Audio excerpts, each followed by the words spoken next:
Waldo Jeffers had reached his limit. Yellow. It was now mid-August, which meant he'd been separated from Marcia for more than 2 months.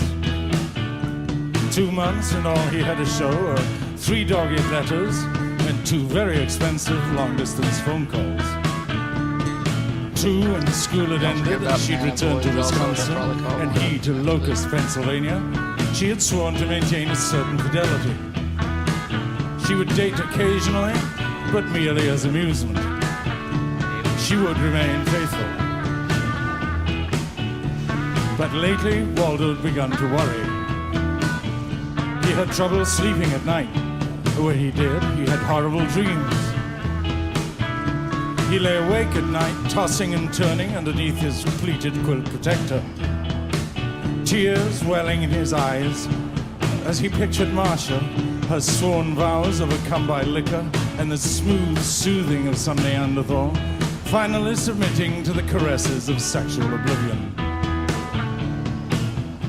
It was more than the human mind could bear.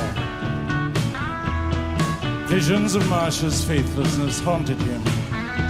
Daytime fantasies of sexual abandon permeated his thoughts. And the thing was, they wouldn't understand how she really was. He, Waldo, alone understood this. You have to like stop attacking for a little bit when I talk. He had made her smile. She needed him, and he wasn't there. The idea came to him on the Thursday before the Mummers Parade. He just finished mowing and edging the Edison's lawn for $1.50, and then checked the mailbox to see if there's at least a word from Marcia. There was nothing but a circular from the Amalgamated Aluminum Company of America inquiring into his awning needs. At least they cared enough to write. It was a New York company. You could go anywhere in the mails. And then it struck him. He didn't have enough money to go to Wisconsin in the accepted fashion, true. But why not mail himself? It was absurdly simple. He would ship himself parcel post special delivery. And the next day, Waldo went to the supermarket to purchase the necessary equipment. He bought masking tape, a staple gun, and a medium-sized cardboard box just right for the person his build. He judged that with a minimum of jostling, he could ride quite comfortably. A few air holes, some water, perhaps some midnight snacks, and it would probably be as good as going tourist. So by Friday afternoon, Waldo was set. He was thoroughly packed, and the post office had agreed to pick him up at 3 o'clock. He had marked the package fragile, And stacked up. and as he's curled up inside, resting in the foam rubber cushioning he thoughtfully included, he tried to picture the look of awe and happiness on Marcia's face. As she opened her door, saw the package, on this one. tipped the deliverer, and then opened it to see her Waldo finally there in person. She would kiss him, and then maybe they could see a movie. If he'd only thought of this before.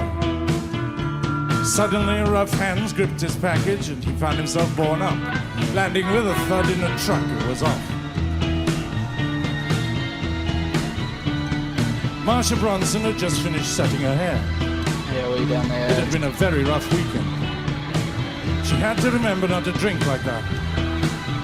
Bill had been nice about it, though. After it was over, he said he'd still respected her. And after all, it was certainly the way of nature, and even though no, he did not love her, he did feel an affection for her.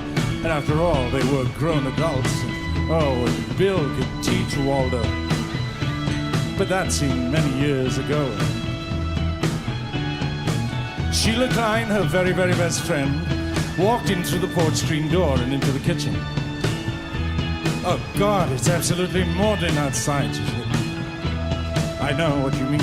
I feel all licky. And Marcia tightened the belt on her cotton robe. Sheila ran her finger over some salt grains on the kitchen table, licked her fingers and made a face. Do we spread out for I'm green? supposed to be taking these salt pills, she said, but they make me feel like throwing up. Marcia started to pat herself under the chin, an exercise she'd seen on television. God, don't even talk about that, she said. Got up from the table and went to the sink, where she picked up a bottle of pink and blue vitamins. One punch isn't supposed to be better than steak, and then attempted to touch her knees. I don't think I'll ever touch a daiquiri again. She gave up and sat down, this time near the small table that held the telephone. Maybe Bill will call, she said, to Sheila's glance. Sheila nibbled her cuticle. After last night, I thought maybe he'd be through with him. I know what you mean. My God, he is like an octopus. Hands all over the place. She gestured, raising her arms upward in defense. The thing is, after a while, you get tired of fighting with him, you know. And after all, I didn't really do anything Friday and Saturday, so I kind of owed it to him, you know what I mean?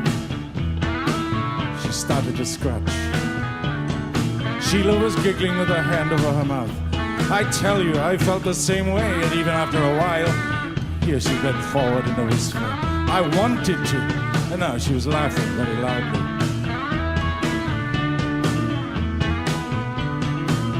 It was at this point that Mr. Jameson of the Clarence Darrow post office rang the doorbell of the large stucco-covered frame house.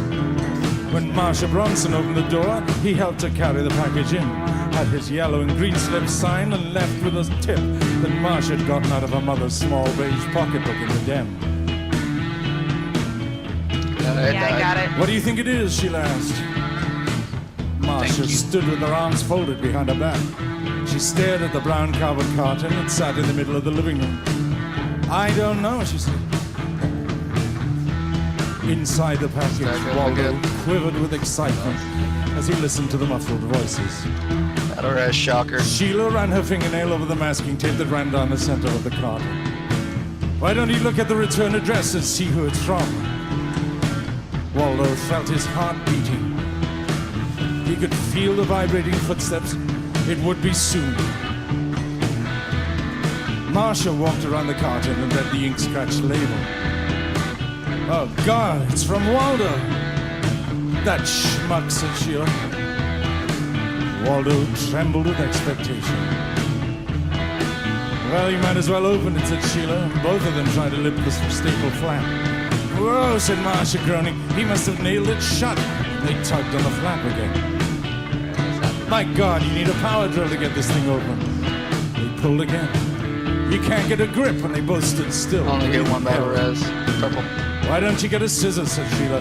And Marcia ran into the kitchen, but all she could find was a little sewing scissor.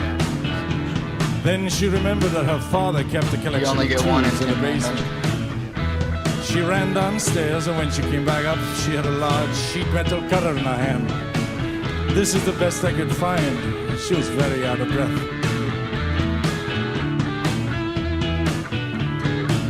Here, you do it. I think I'm gonna die. And she sank into the fluffy couch and exhaled noisily. Sheila tried to make a slit between the masking tape and the end of the cardboard flap.